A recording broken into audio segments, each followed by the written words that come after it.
petite vieille. À Victor Hugo. Dans les plis sinueux des vieilles capitales, où tout, même l'horreur, tourne aux enchantements, je guette, obéissant à mes humeurs fatales, des êtres singuliers, décrépits et charmants. Ces monstres disloqués furent jadis des femmes, Éponine ou Laïs, monstres brisés, bossus ou tordus, aimons-les, ce sont encore des âmes, sous des jupons troués et sous de froids tissus.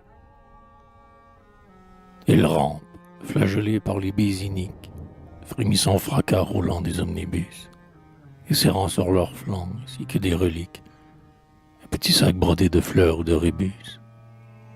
Ils trottent, tous pareils à des marionnettes, se traînent comme font les animaux blessés, ou dansent sans vouloir danser, pauvres sonnettes, ou se prend un démon sans pitié, tout cassé.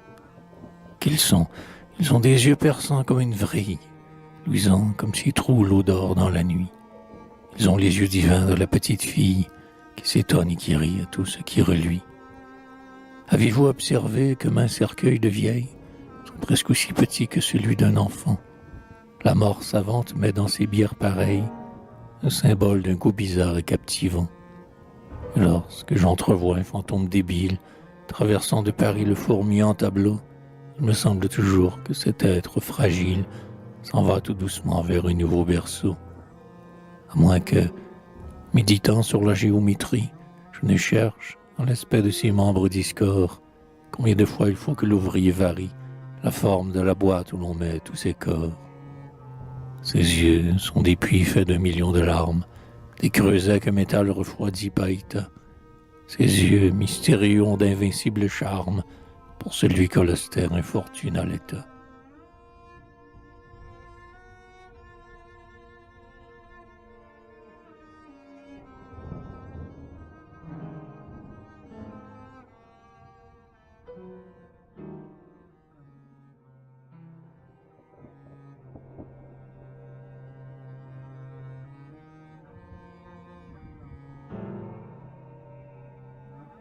De Frascati défunt Vestale énamourée, prêtresse d'Italie, hélas, dont le souffleur, enterré c'est le nom, célèbre évaporé, quand Tivoli jadis ombragea dans sa fleur. Toute m'enivre, mais parmi ces êtres frêles, il en est qui, faisant de la douleur un miel, on dit au dévouement qui leur prêtait ses ailes, hippogriffe puissant, mène-moi jusqu'au ciel. L'une par sa patrie au malheur exercé, l'autre que son époux surchargea de douleur, l'autre par son enfant madone transpercé, tout aurait pu faire un fleuve avec leurs pleurs.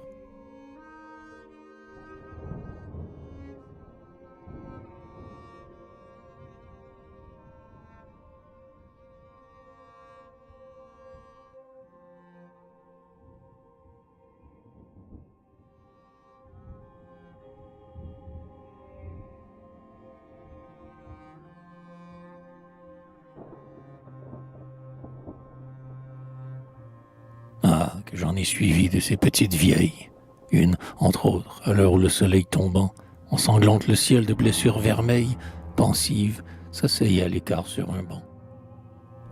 Pour entendre un de ces concerts, riches de cuivre, dont les soldats parfois inondent nos jardins, et qui, en ces soirs d'or où l'on se sent revivre, versent quelque héroïsme au cœur des citadins. Celle-là, droite encore, fière et sentant la règle, humait avidement ce chant vif et guerrier. Son œil parfois s'ouvrait comme l'œil de vieil aigle, son front de marbre valait, fait pour le laurier.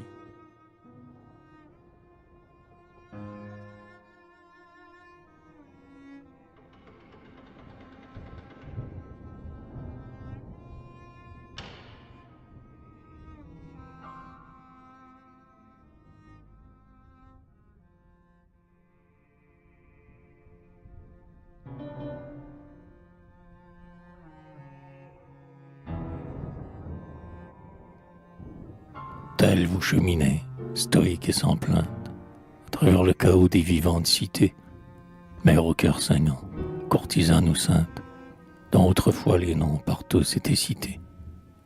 Vous qui fûtes la grâce ou qui fûtes la gloire, nul ne vous reconnaît. Un ivrogne incivil vous insulte en passant d'un amour dérisoire sur vos talons gambas d'un enfant lâche et vil. Honteuse d'exister, ombre ratatinée, peureuse, le dos bas, vous côtoyez les murs, et nul ne vous salue, étrange destinée, débris d'humanité pour l'éternité mûre. Mais moi, qui de loin tendrement vous surveille, l'œil inquiet, fixé sur vos pas incertains, tout comme si j'étais votre père, aux merveilles, je goûte à votre insu des plaisirs clandestins. Je vois s'épanouir vos passions novices, sombres lumineux, je vis vos jours perdus. Mon cœur multiplié jouit de tous vos vices, mon âme resplendit de toutes vos vertus.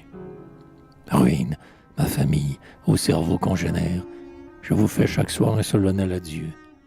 Où serez-vous demain, Ève octogénaire, sur qui pèse la griffe effroyable de Dieu?